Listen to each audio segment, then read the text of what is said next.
My daughter got sick and was on life support, and I remember being in the hospital when she stopped breathing, so I kind of like went into shock. That idea of coming to terms with the fact the end of life is near, and that is a major, major hurdle that we have to deal with and work with children and families. Emotionally, physically, mentally, spiritually, all these ways, you are just taxed to the max all the time.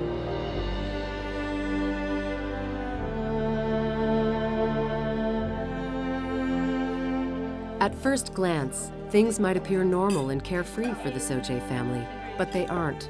For Lena, all three of her daughters suffer from sickle cell anemia, a serious, chronic, and incurable blood disorder that is marked by severe bone and abdominal pain. They get sick a lot. Sometimes it's good, sometimes it's not. Like, not all the time they go in hospital, but not all the time they could go to school because they get a lot of pain and they can't walk, so they are home. Sometimes we can't sleep all night. They would be just bawling, screaming, crying. So it's hard. Lena's struggle has not only been an emotional and physical one, but also financial. Her husband, Patrick, suffered an aneurysm and has been unable to work. My husband was sick and I was on maternity, and we had no food, no diapers, and all of a sudden, somebody will come with boxes of groceries. In North York, 18-year-old Emily Yescu continues her battle against a rare neurodegenerative disease called metachromatic leukodystrophy. Diagnosed with this life-limiting illness since the age of 10, Emily was not expected to live beyond 3 years. Her mother, Lindsay, is constantly by her side. She describes Emily's first symptoms.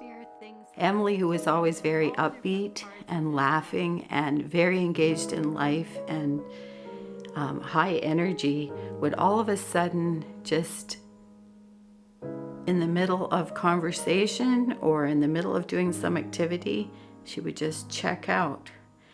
And a darkness would come over her face where she would just stare, and I couldn't get her to hear me. I couldn't get her to be aware of anything. Ultimately, her brain cannot pass messages to the rest of her body to give any kind of command to any other part of her body.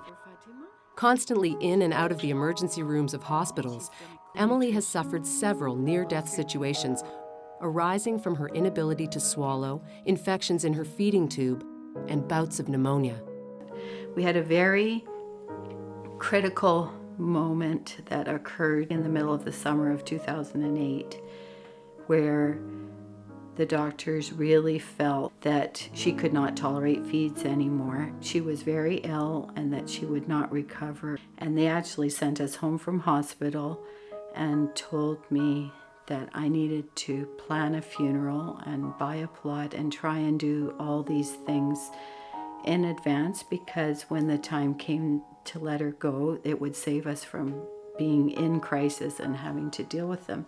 When I came home, I couldn't plan a funeral because she was still alive. At the renowned Sick Kids Hospital in Toronto, Dr. Adam Rappaport is the medical director of palliative and bereavement support services.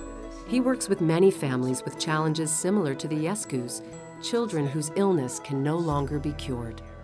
The focus of pediatric medicine has been on curative measures, and obviously something that's extremely important. But I think that it's really important to recognize the fact that we are unable to cure everything, and we have an obligation to make sure that those children and those families who are in this unfortunate situation can also receive high-quality care. Our sort of motto in pediatric palliative care is adding life to a child's years, not just years to a child's life. Since 1995, the Philip Aziz Center, a nonprofit charitable organization, has been providing comfort, support, and aid to families through their home hospice programs. When parents hear the dreaded words, "I'm sorry, there's nothing more that we can do to cure your child," hospice steps in and says, yes, there is more we can do. We can still care, we can still comfort, and we can still support. Whether life is measured in days, weeks, months, or even years, children living with a life-threatening illness deserve the opportunity to dream, to play, to develop and to grow, to just be kids, and hospice can make this happen. The support I have gotten from the Philip Aziz Center, I don't think I could put a number to it. It's just so great. We are so thankful for the Philip Aziz Center. The way that they came into our lives within the first 5 minutes just showed me this was a place that we wanted to have a part in and be a part of, and I will forever be grateful for them. Now, a new addition to the Philip Aziz Center's hospice services is currently underway. A 10-bed pediatric palliative care facility named Emily's House. This is the first children's hospice in Toronto and the 6th in Canada. The hospice offers a very nice bridge between the current two options of home and hospital. And the plans that I've seen for Emily's House, a very home-like environment, a comfortable setting for the child, but also for the family, that they can be there together with their child, that they're made to feel like they're at home. And I think that that's such a valuable third option for our children, which I'm very excited about. It will cost about $7.5 million to complete the construction of Emily's House, with a target date of the fall of 2012 to open its doors.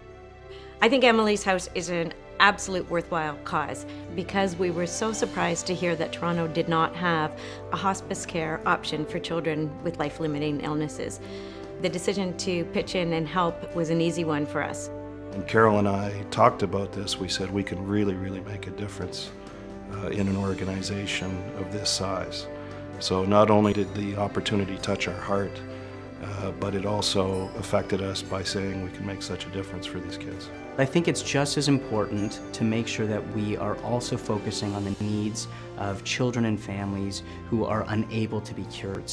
And I think that's why it's so wonderful that there are people out there who are seeing the value of putting their money into this type of initiative. And I know that Emily's House is going to be very much a part of that initiative. They say it takes a village to raise a child.